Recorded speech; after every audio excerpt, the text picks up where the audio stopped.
A Black executive perspective now presents Need to Know with the award-winning hyphenated Dr. Nsenga Burton. Dr. Burton, what do we need to know? Good afternoon and welcome to Need to Know with Dr. Nsenga Burton. I am she, and today we are going to be talking about that person whose name we don't say, so we're just going to say the number 45 or 47 and all of the things that have happened or transpired as it relates to this kind of xenophobia that he has around people who are not white. So one of the things that just recently happened is that the Weather Service, and we've been doing a whole bunch of stuff that's going to negatively impact the Weather Service anyway. But in this case, I want to talk about the Weather Service no longer giving out information in languages other than English. So we have a nation. English is not the official language of the United States. We don't have an official language because the idea behind the United States is that we have one country made up of many different types of people.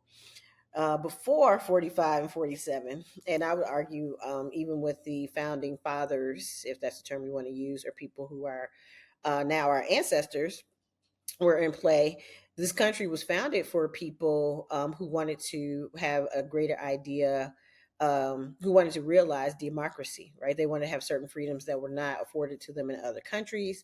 They were able to come here and practice their own, whatever religion they had, whatever belief system they have, whatever languages they speak, and whatever culture they have, as long as it did not infringe on the rights of others. So we did that very well. Even with all of the segregation, Jim Crow, all the other things, there were cities, especially in cities. And I would say, like, if you look at places like Louisiana, North Carolina, and so forth and so on, even in the rural areas where you have a lot of cultural mixing during those time periods where people coexisted peacefully, they intermarried, they did all the things, and were able to really just be who they were. So there was no reason to have an official language, and there still isn't. I mean, like, if you look at a country like South Africa, they have 11 official languages. Well, a country that size, with the number of people that they have, that might make sense. They have cultural practices, they're very, very different in many particular ways. So that might make sense. And even if we had an official language here in the United States, it probably would be Spanish or it should be English and Spanish. And depending on which part of the country you live in, it could be other languages too. So my point is, in raising this issue, is that this whole attempt, and they're pretty effective in certain ways, of this administration to erase people of color in general. I would say Black people specifically because that's what I'm watching most closely, but people people of color in general, in this particular case, and by saying no, we're not going to give you information that can save your life in your native tongue or in a language that you may be able to speak or better decipher so that you have a better chance of survival. It's just another form of violence that this administration has put forth. And so the Trump administration is being lambasted for a lot of things right now, but they are also trumpeted, ha ha ha, pun intended, because they inflict pain on people. Right? It's a kind of a trauma porn type of experience. We had it in 45, at 45 in 2016. We saw this already. We've experienced this already. How much pain can we inflict on people? We're like, oh my gosh, can you believe they're just ripping people out of cars and taking them in and not even seeing if they're even citizens, and if they're citizens and they're deported and sent somewhere else and they find out they're citizens, they're not even bringing them back. Can you believe that? Well, of course we can believe that because they had children in cages in 2016 and 2017. But, our memories are really short. We forgot about that. Oh, can you believe that, more children are dying of measles than ever before? It had been completely eradicated. But since we've had this anti-vax movement, these poor little kids are sick and they're dying. Yeah, we had over 1 million people die with COVID. It was preventable. It was preventable. People forget that part about COVID. Oh, we had no choice. There was nothing we could do about it. Oh, there's plenty we could do about it. It never had to get here. It never had to be here. And so when you think, I don't know why people keep waiting for the best possible scenario to happen. It's just not going to happen under 47. Part of their mission, part of their goal, part of their identity is inflicting pain, right? It's a very violent approach to leadership. It's like, how much violence can we inflict on people? And, just because they're not shooting people down the streets yet, I'm sure that will come because it looks like that's where we're headed. But just, a lot of people think about physical violence, but I'm talking about emotional violence, right?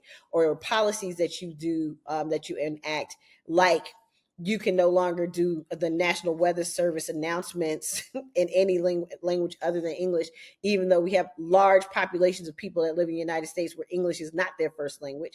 And so they will not know what is going on, if they don't have their closed captions on. If they don't have a television, let's say they're listening to the radio. What if they're hearing impaired? Like, there's a lot of scenarios. So instead of doing the least amount that you can do, i.e. we're only going to do them in English, you should do the most, right? To make sure you reach the largest number of people so that, people now who are surviving floods, dying in floods, people are surviving, some of them, people who are dying in these tornadoes. For some reason, those people are not getting the information. Some people, we see those people in the news. They're like, I'm just going to board it up and pray. Or good for you, or whatever.